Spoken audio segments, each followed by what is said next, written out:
లేకపోతే అబ్బాయి పరిస్థితి ఇబ్బంది కదా, లేడీస్ కదా.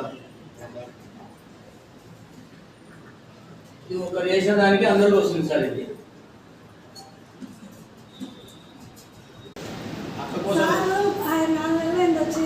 వచ్చాను కలిసాను 2 నెలలు వస్తానమ్మా అన్నారు. ఇంటి దగ్గర నేను ఉన్నానని రాలేదు సార్, వెళ్ళలేదు.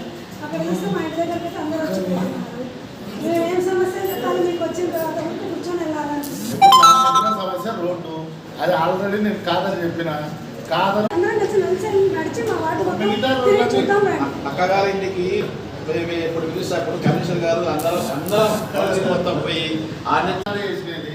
కాకపోతే వస్తున్న ప్రాబ్లం ఏంటంటే ఫండ్ మనకు ఆల్రెడీ 6 crores శాంక్షన్ వచ్చింది, కానీ మన మున్సిపాలిటీ పరిధిలోకి రాలేదు. ఇప్పుడు దానికోసమే మనం ఫస్ట్ మీటింగ్లో మనం ఎమ్మెల్యే గారికి రిక్వెజేషన్ లెటర్ పెట్టినాం. తర్వాత రెండోసారి మళ్ళీ సార్కి ఇచ్చి సార్ ద్వారా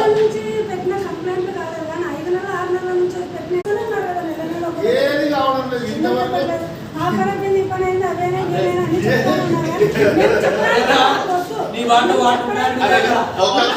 ఒక్క నిమిషం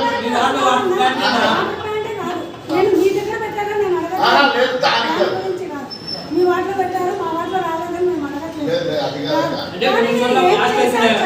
మీరు 3 ఏళ్ళు చేశారు. ఇప్పుడు మా లైఫ్ ఒక్కసారి వచ్చి మా వాటిలో ఏం పని జరిగిందని వచ్చింది అడిగారా? ఇంతకుముందు కమిషనర్ గారు అడగలేదు, ఈసారి వచ్చారు అడగలేదు.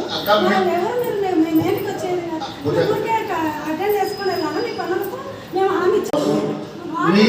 వాళ్ళ కాలము వాళ్ళ వాళ్ళు పట్టాయి నీళ్ళు ఉన్నాయి. ఏం నేను ఇంటి దగ్గర 20 మంది ఆడవాళ్ళు వచ్చుకుంటాను.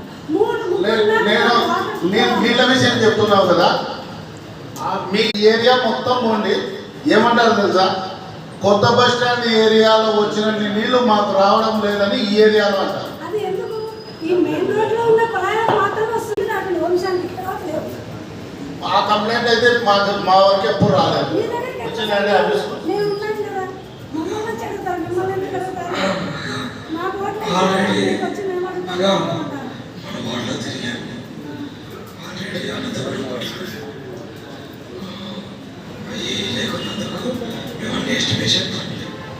మమ్మల్ని పిలిచలేదు ఎందుకు రావాలి?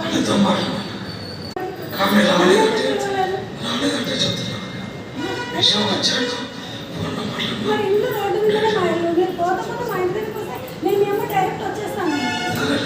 మీరెందుకు మాకు చెప్పలేదు? మీరు ఇక్కడ కదిలినప్పుడు కూడా చెప్పా నేను వచ్చేస్తాను కదా.